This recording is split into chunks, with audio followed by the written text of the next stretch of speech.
पहले में और अब में बहुत अंतर है। हम और तुम कथा रोज करा रहे हैं, कथा रोज सुन रहे हैं, लेकिन कथाओं का प्रभाव बिल्कुल नहीं पड़ रहा हमारा। पहले माता पिता ने माता बहनों को अंधे लूले लंगड़े काने बहरे जिसके साथ में शादी कर दी, और पहले की माता बहनें उन्हीं के संग सब जिंदगी काट ले गई। और ये हमारे बड़े भैया हैं ब्रजेश यादव, उनकी तरफ से उपहार आया है। भगवान से कामना करूंगा बड़े भैया का मुझे आशीर्वाद मिलता रहे। एक बात बताएं महाराज, पहले की माता मैंने अंधे लूले लंगड़े काने बहरे जिसके साथ शादी कर दी उसी के साथ में जिंदगी काट ले गई।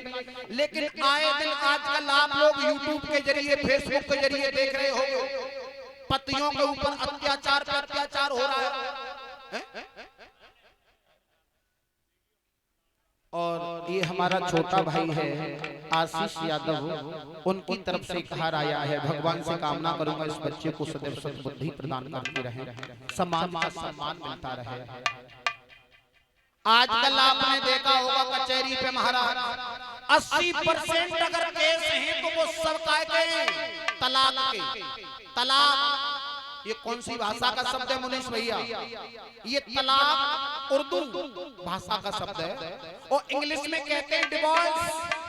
हिंदी में क्या कहते हैं कोई बताएंगे यहाँ पर? इंग्लिश में कहते हैं डिवोर्स, उर्दू में कहते हैं तलाक, और हिंदी में क्या कहते हैं? कुछ कहते ही नहीं। कहने के लिए तुम विवाह विच्छेद कह सकते हो, लेकिन हमारे हिंदुओं की संस्कृति में इस तलाक के लिए कोई शब्द ही नहीं बना। जैसे कि संग माता पिता ने शादी कर दी उन्हीं के संग सब जिंदगी काट ले गई महाराज। लेकिन आजकल नेको कमी पज्जा तो कुछ तो 15 टुकड़ा कर रही है। देखिए ही तुमने इतनी शर्मसार घटना घटित हुई है कि पति के शरीर के 15 टुकड़े कर दिए और सीमेंट डाल करके ड्राम में जमा भी दिया। दूसरी घटना औरैया की अभी घटी है कि शादी के 14 दिन बाद पत्नी ने पति का कत्ल कर दिया। महाराज क्या बताएं तुम्हें? यदि पति अधर्म पर जाए उसे नारी बचाए,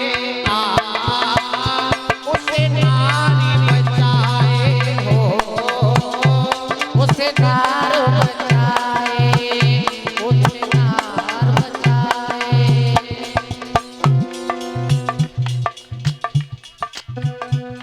यदि पति अधर्म पर जाए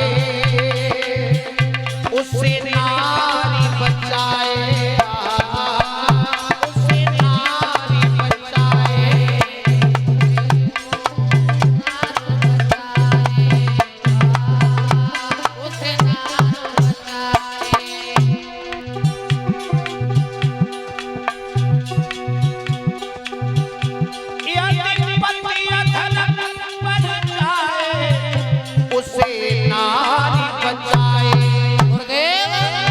यदि नारी लाज लुटाए उसे कौन बचाए, उसे कौन बचाए हो,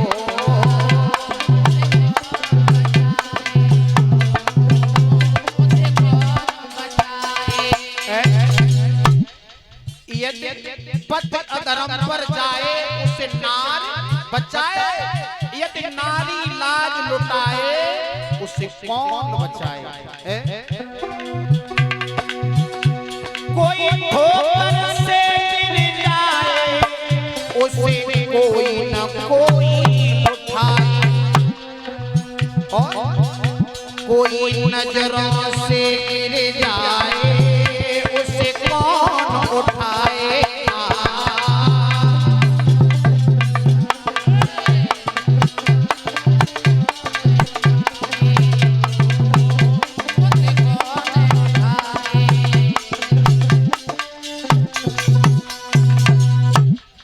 कोई ठोकर से गिर जाए उसे कोई न कोई उठाए, और जो नजरों से गिर जाए उसे कौन उठाए।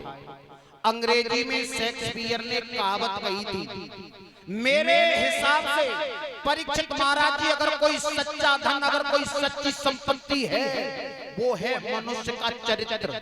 चरित्र, चरित्र से बड़ा कोई धन नहीं, चरित्र से बड़ी कोई संपत्ति नहीं। एक बात और बताएं, जेब में बढ़ जाए पैसा और शरीर में बढ़ जाए ताकत, तो इन दोनों चीजों का कभी अभिमान मत करना महाराज। पल से पल में क्या हो जाए संपत्ति और शरीर का कुछ पता नहीं तकदीर।